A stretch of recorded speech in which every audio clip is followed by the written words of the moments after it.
Hello friends, नमस्ते प्यारे बच्चों, स्वागत है आपका कहानियों की दुनिया में। आज आपके सामने एक छोटी सी कहानी लेकर प्रस्तुत हुआ हूँ। गुल्लक कहानी मोटिवेशनल भी है और मनोरंजक भी है, तो कहानी को पूरा सुनिएगा। शुरू करते हैं कहानी गुल्लक। दीपावली की छुट्टियों में गीता बुआ आई तो बीनू और बंटी दोनों भाइयों के लिए गैस सिलेंडर ले आई थी।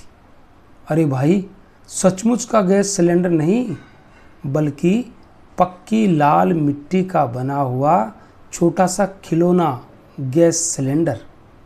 गीता बुआ चुनार में रहती है, जो पाटरी उद्योग के लिए प्रसिद्ध है। यहाँ लाल मिट्टी के बर्तन, मर्तबान, गमले, गुलदस्ते, खिलौने तथा भांति भांति के सजावटी सामान बहुत बड़े पैमाने पर बनाए जाते हैं। गीता बुआ जो खिलौना सिलेंडर ले आई थी, वे रंग तथा बनावट में हूबहू रसोई में प्रयोग किए जाने वाले असली गैस सिलेंडर जैसे ही थे। दोनों में अंतर सिर्फ इतना था कि ये खिलौना सिलेंडर आकार में बहुत छोटे और हल्के थे तथा गैस सिलेंडर में जिस स्थान पर गैस निकलने के लिए नोब बना रहता है, खिलौना सिलेंडर में उस जगह पर पतला लंबा सा सुराग बना था। गीता बुआ ने अपने बैग से लाल रंग के दो छोटे छोटे सिलेंडर निकाले और एक एक दोनों भाइयों को पकड़ा दिया। ये क्या चीज़ है बुआ? बीनू ने हैरान होकर पूछा। तुम खुद पहचान कर बताओ कि ये क्या है। बीनू के प्रश्न का उत्तर देने के बजाय बुआ ने उल्टे प्रश्न कर दिया। देखने में तो ये किचन में रखे गैस सिलेंडर जैसा ही है, लेकिन इतना छोटा क्यों है? और इसमें तो लंबा सा छेद भी है, इसमें गैस कैसे भरी जाएगी? बीनू बोला और हाथ में पकड़े सिलेंडर को उलट पलट कर देखने लगा। अरे बुद्धूराम, ये सचमुच का गैस सिलेंडर नहीं, गुल्लक है, गुल्लक। बुआ ने हंसते हुए बताया। गुल्लक? गुल्लक क्या होता है बुआ? बगल में खड़े बंटी ने पूछ लिया। गुल्लक पैसा इकट्ठा करने का एक साधन है। जैसे तुम्हारे पापा अपना पैसा बैंक में रखते हैं, वैसे ही तुम लोग अपना पैसा इस गुल्लक में रख सकते हो। तुम लोगों को अपने पापा मम्मी से या घर आने जाने वाले रिश्तेदारों से जो पैसे मिलते हैं, उसे तुम लोग इस सुराग के द्वारा गुल्लक में डाल दिया करो।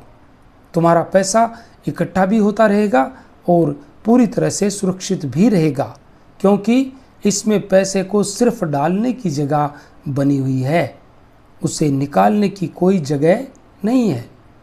धीरे धीरे जब ये गुल्लक भर जाए तब, या अगर कभी एकाएक पैसों की बहुत ज़रूरत पड़ जाए, तब इसको फर्श पर पटक कर फोड़ दो, तुम्हें एक साथ ढेर सारे पैसे मिल जाएंगे।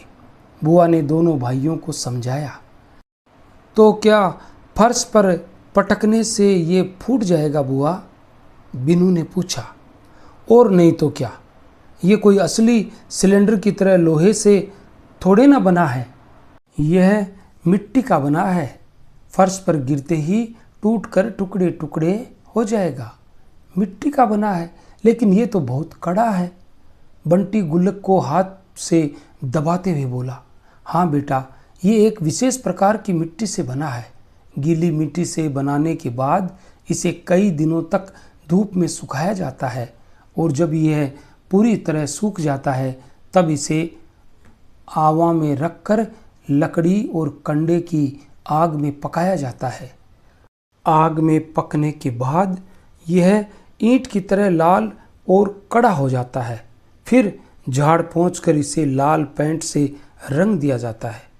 मिट्टी के सारे खिलौने और बर्तन इसी प्रकार बनाए जाते हैं, बुआ ने बताया, और अपने पर्स से 5 रुपए के 2 सिक्के निकालकर दोनों भाइयों को एक एक सिक्का देते हुए बोली, चलो तुम लोग अपने अपने गुल्लक में पैसे डालो। दोनों भाइयों ने बुआ से सिक्का लेकर अपने अपने गुल्लक में डाला और गुल्लक को ले जाकर अलमारी में रख दिया। फिर तो जब से गुल्लक मिला उन दोनों ने टॉफ़ी चॉकलेट खरीदना छोड़ ही दिया। कहीं से भी पैसा मिलते ही वे तुरंत उसे गुल्लक के हवाले कर देते। दोनों भाइयों में इस बात की होड़ मची रहती कि देखें किसका गुल्लक पहले भरता है। 6-7 महीनों बाद गर्मियों में बिन्नू के पापा का स्थानांतरण मिर्ज़ापुर से हमीरपुर के लिए हो गया। ट्रक में सारा सामान लाद कर सभी लोग हमीरपुर आ गए। उस नए शहर में आए अभी 3-4 दिन ही हुए थे कि अचानक बिन्नू के पापा को किसी सरकारी काम से 1 सप्ताह के लिए लखनऊ जाना पड़ा था। घर में सिर्फ बिन्नू, बंटी और उनकी मम्मी ही रह गई। घर का सामान व्यवस्थित करने के बाद बिन्नू की मम्मी बाजार गई और महीने भर के लिए राशन तथा अन्य ज़रूरी सामान खरीद लाई। उसके दूसरे दिन एकाएक बंटी की तबीयत खराब हो गई। मम्मी उसे लेकर भागी भागी डॉक्टर के पास गई। वहाँ जांच करने पर पता चला कि उसे मलेरिया हो गया है। उसके लिए दवाइयाँ, ग्लूकोज तथा फल वगैरह खरीदना पड़ा। परिणाम ये हुआ कि मम्मी के पास का सारा पैसा खर्च हो गया। बैंक के खाते अभी मिर्ज़ापुर में ही थे। उन्हें हमीरपुर स्थानांतरित नहीं कराया जा सका था। नए अनजान शहर में कोई परिचित भी नहीं था जिससे पैसे उधार लिए जा सकें, और बिन्नू के पापा के वापस लौटने में अभी 4 दिन शेष थे। उसकी मम्मी परेशान थी कि ऐसे में करें तो क्या करें, पैसों की व्यवस्था कहाँ से करें। क्या बात है मम्मी, आप परेशान क्यों हैं? मम्मी को परेशान देखा तो बिन्नू ने पूछा। मम्मी पहले तो काफ़ी देर तक टालती रही, लेकिन बिन्नू के बार बार जिद करने पर बोली, बेटा तुम्हारे पापा को लौटने में अभी 4 दिन बाकी हैं और मेरे पास के सारे पैसे लगभग समाप्त हो चुके हैं। मैं यही सोचकर परेशान हूँ कि अगर बंटी की तबीयत ठीक नहीं हुई तो डॉक्टर और दवाई के लिए पैसे कहाँ से आएंगे। तो इसमें परेशान होने की क्या बात है मम्मी, मेरा गुल्लक तो है ना, उसमें से पैसे ले लीजिए, बिन्नू ने कहा। अरे हाँ, तुम्हारे गुल्लक का तो मुझे ध्यान ही नहीं था। मम्मी एकदम से चहक उठी। इतने में बिन्नू भागा भागा गया और बगल वाले कमरे से अपना गुल्लक उठा लाया। गुल्लक फूट गया और खन खन खन करते ढेर सारे सिक्के चारों तरफ बिखर गए। माँ बेटे दोनों ने मिलकर गिने तो वे पूरे 272 रुपये थे। मम्मी कहिए तो बंटी का गुल्लक भी ले आऊं, उसमें तो और भी अधिक पैसे होंगे, बिन्नू ने पूछा। नहीं बेटा, अभी ज़रूरत भर के लिए ये काफ़ी है, तब तक शायद तुम्हारे पापा भी आ जाएंगे, मम्मी ने कहा और पैसों को संभालने लगी। तो बताइए कैसी लगी कहानी गुल्लक। अगर आपको कहानी गुल्लक पसंद आई तो हमारे चैनल को सब्सक्राइब ज़रूर कीजिएगा और कमेंट बॉक्स में ज़रूर बताइएगा। मिलेंगे कल फिर किसी नई कहानी में, तब तक के लिए all the best. Thanks for watching.